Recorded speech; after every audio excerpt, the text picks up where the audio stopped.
हरियाणा की राजनीति, जिसे आज भी लालों की राजनीति के नाम से पूरे देश में जाना जाता है, लालों का दबदबा रहा हरियाणा में, और उसके बाद उन लालों के लालों का भी दबदबा रहा।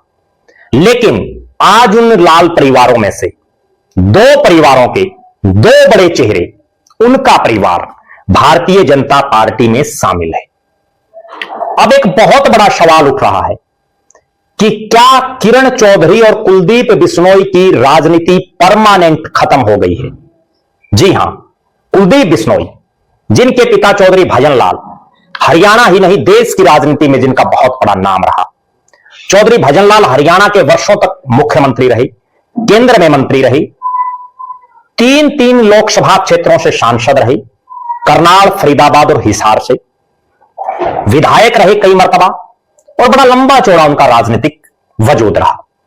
आज हालात यह है कि राज्यसभा चुनाव होने के बाद ऐसा लग रहा है कि कुलदीप बिश्नोई की राजनीति पर परमानेंट खात्मे के निशान लग गए हैं। क्यों? भारतीय जनता पार्टी में शामिल होने से पहले कुलदीप बिश्नोई कांग्रेस के नेता रहे। 2007 की 2 दिसंबर को उन्होंने हरियाणा जनहित कांग्रेस बीएल बनाई, फिर कभी बीजेपी से अलायंस किया तो कभी बहुजन समाज पार्टी से, कभी विनोद शर्मा की पार्टी से तो कभी इकलौते चुनाव लड़ने का ऐलान किया, लेकिन पार नहीं पड़ी। 2009 में 6 विधायक, 2014 आते आते पति पत्नी केवल 2 विधायक, रेणुका बिश्नोई हांसी से, कुलदीप बिश्नोई आदमपुर से। फिर हालात ये बनी कि कांग्रेस में शामिल हो गए, कुलदीप बिश्नोई आदमपुर से विधायक बन गए, उनके बेटे को हिसार से लोकसभा की टिकट दी, भव्य बिश्नोई को चुनाव हार गए।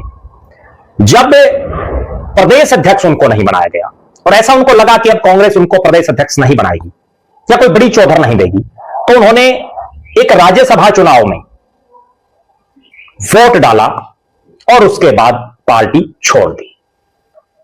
कुलदीप बिश्नोई बीजेपी में शामिल हो गए अपनी पत्नी, अपने बेटे, अपने साथियों के साथ, और उसके बाद भव्य बिश्नोई को आदमपुर उपचुनाव लड़ाया बीजेपी ने। बमुश्किल चुनाव जीते, खूब जोर लगाया सरकार ने, हर संभव जोर लगाया उस समय की मनोहर लाल की सरकार ने। उसके बाद लोकसभा चुनाव आ जाते हैं, कुलदीप बिश्नोई को लोकसभा की टिकट नहीं मिलती, बेटे भव्य बिश्नोई को आदमपुर से विधानसभा की टिकट मिलती है, वो चुनाव हार जाते हैं। फिर राज्यसभा को लेकर के चर्चा चली, लेकिन नहीं बात बन पाई।